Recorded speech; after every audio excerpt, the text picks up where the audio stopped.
I'm ABC 40's Bobby Souza here at the TD Garden, where the Boston Bruins will be taking on the Philadelphia Flyers in Game 1 of the Eastern Conference semifinals.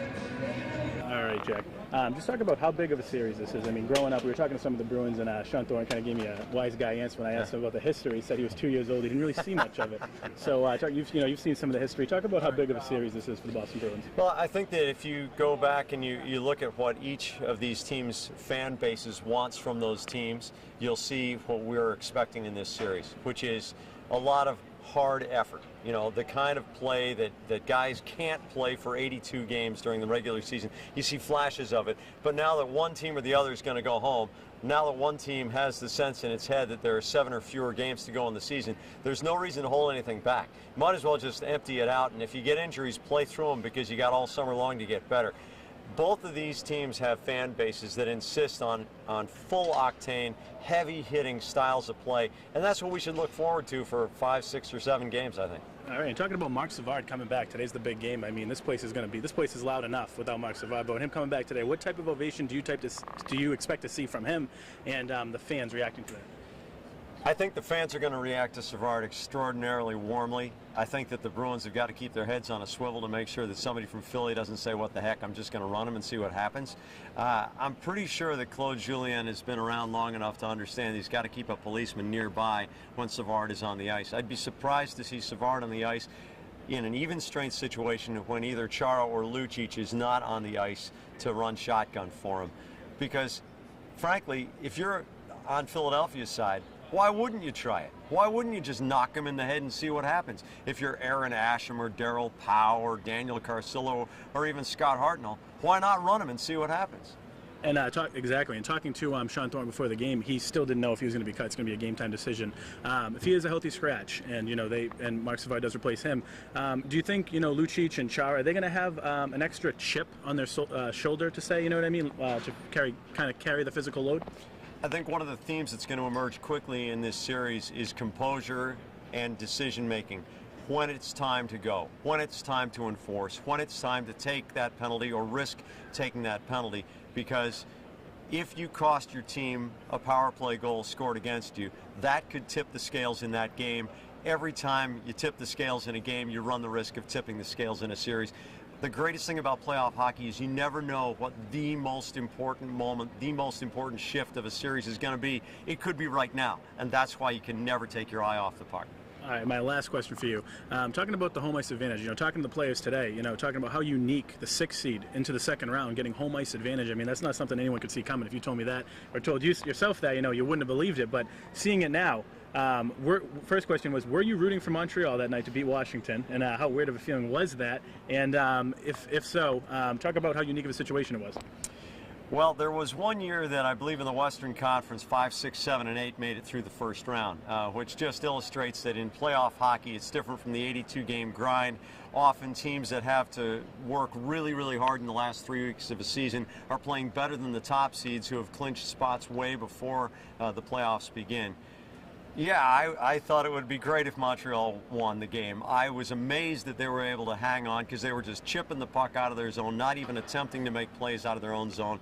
And I thought that for sure Washington just had way too much offense. But, here it is again. All season long people were saying, I don't see Washington having that other side of its personality where it's able to shut teams down and play a shutdown type of defensive game. Often in the playoffs, when you're ahead by 1, if you can shut your opponent down, you're home free for that game, and maybe it'll work the next game, and maybe it'll work the next game. The playoffs largely are about adjustments. Washington didn't adjust. In the Bruins-Flyers series, there are going to be adjustments. Peter Laviolette and Claude Julien are among the very best at making those adjustments. If the siren doesn't sound, I think the Bruins are going to keep going. All right, thank you very much for your time. I appreciate it. Talk about the toughness factor going into this one. You're saying this could be one of the most physical series. How do you think the Bruins match up with the Flyers? I don't know. They're a physical team, so I think the last round was pretty physical. I think this one will be the same way. It's playoffs, it should be. So I wouldn't look for anyone to be getting their head taken off, per se. I mean, you got to be careful. You got to walk the fine line between physicality and being stupid because you don't want to put your team down. But that one power play, that could be the difference. So it'll be, I think it'll be a fun physical series.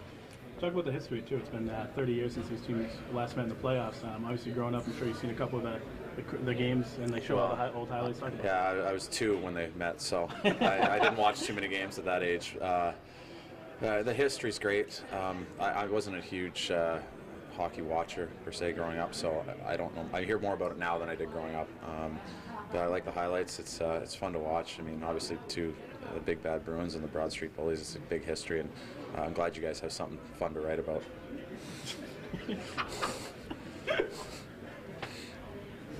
All right, and talking about if you're not able to play, do you think the team's going to have a little added toughness factor going into today's game? With a little chip on Lucci's shoulder or Char's shoulder to kind of carry the load. Those I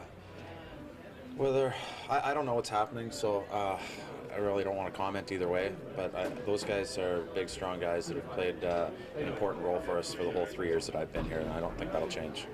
Think politicking goes on, trying to get on the ice? Such as, Carcilla's on the ice. Let me go out and... no, that stuff doesn't usually happen, to tell you the truth.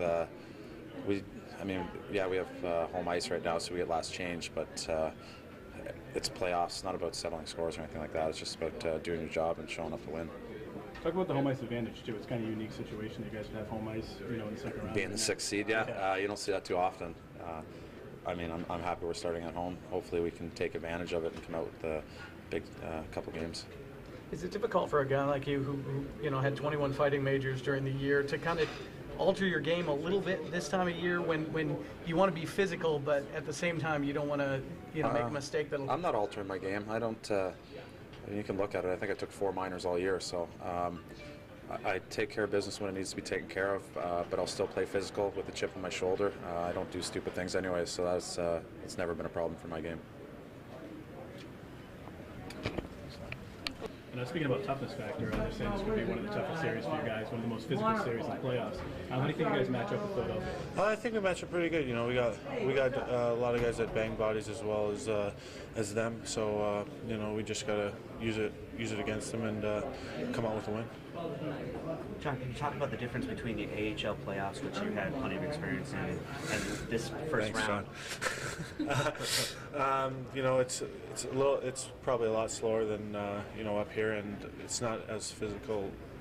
And also, if you make a mistake, they're going to put it in the back of the net no matter what. So you have to make sure up here than down there. That said, is this a little bit more fun? Yeah, just a little bit, I think.